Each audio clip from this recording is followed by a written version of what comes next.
coming of age is an inescapable theme in nearly all shonen works. Typically, these stories involve an adult figure that accompanies a young protagonist as they mature into the greatness that they were always destined to be. Some good examples of these figures include Gojo in Jujutsu Kaisen, Master Roshi in Dragon Ball, Kakashi in Naruto, and Kurosei in Assassination Classroom. Now, what do you think will happen if the mentors in one of these stories vanish? I'm gonna use Jujutsu Kaisen as an example.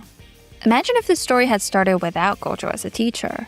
Then, chances are, Megumi would have been killed when Yuji swallowed Suguna's finger, and Yuji would be executed soon after, leaving Kugisaki as the only first year joining the academy. Though the overall story of Jujutsu Kaisen is tragic, these kids are fortunate enough to meet a good teacher like Gojo. On the other hand, what Oblivion Battery tries to do is to explore what the lack of healthy adult presence does to teenagers. In this video, I am mainly focusing on the two central figures of the story, Haruka and Kei. They have been keeping each other company since they started playing baseball in elementary school. Yet, as they continue to grow in the brutal world of competitive sports, they were forced to develop a mutual dependence in a vacuum of adult support, leaving the two with no options but to be each other's protector. One of the most important components of the relationship between Haruka and Kei is that Kei has been the guiding figure for Haruka since they started their baseball journey. Everything Haruka knows and has done for baseball essentially came from Kei. This leads to an important question: why does Kei need to take on that role?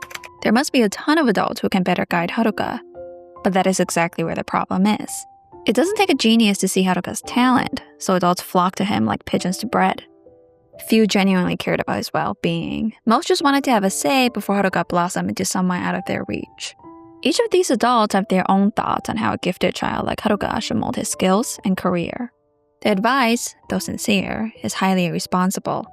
They're ignorant to the fact that Haruka's entire baseball career could be destroyed by one poorly chosen advice or one wrong decision. If no one protects Haruka's trajectory until he is mature enough to make these decisions for himself, he could become just another forgotten talent. Kei recognized this and made a choice that will also define the trajectory of his life. He will be the person to pave the path for Haruka, and for this, Kei will sacrifice the next decade of his life to ensure Haruka reaches the grandest stage of baseball. Fortunately, Kei's hard work paid off. By the time the Battery entered middle school, they have already become what people consider baseball prodigies. Whereas in reality, the only prodigy is Haruka. Kei had given every second of his life to the sport, only to barely catch up to his partner. Their skills garnered them a spot in one of the most prestigious senior leagues in the region, Hoya. But what lay ahead is not a path full of sunshine, but years of social isolation. Since Haruka and Kei were the best players on Hoya, they were despised for being such. Most of their teammates saw the duo as arrogant and out of touch, leading the duo to become marginalized. Typically, this is when the coach would step in and address the issue. But instead, the Hoya coach turned a blind eye to it. As a result, Haruka became emotionally withdrawn, unable to relate to others outside his catcher. Kei became so overpressured that he eventually lost all memories related to baseball.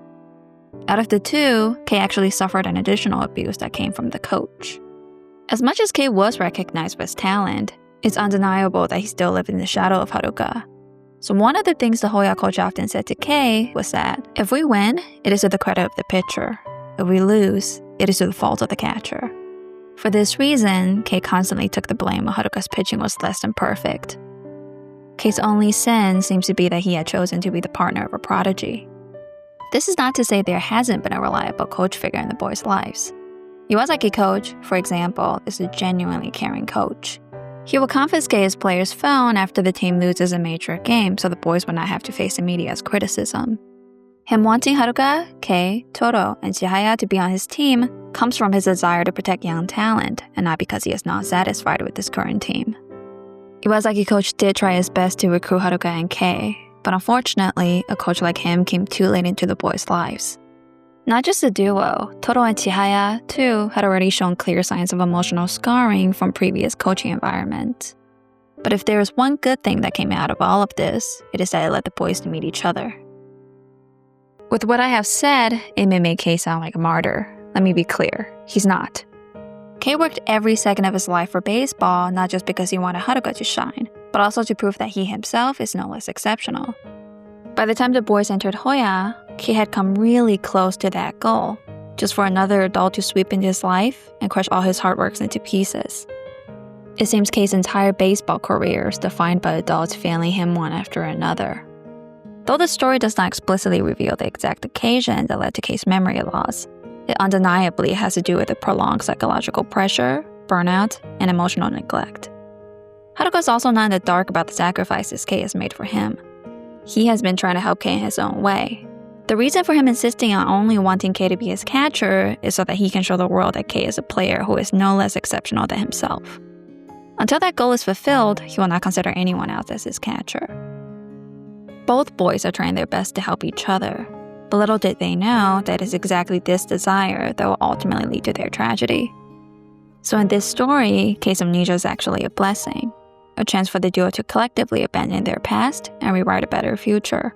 A future where the duo will not build for each other, but with each other.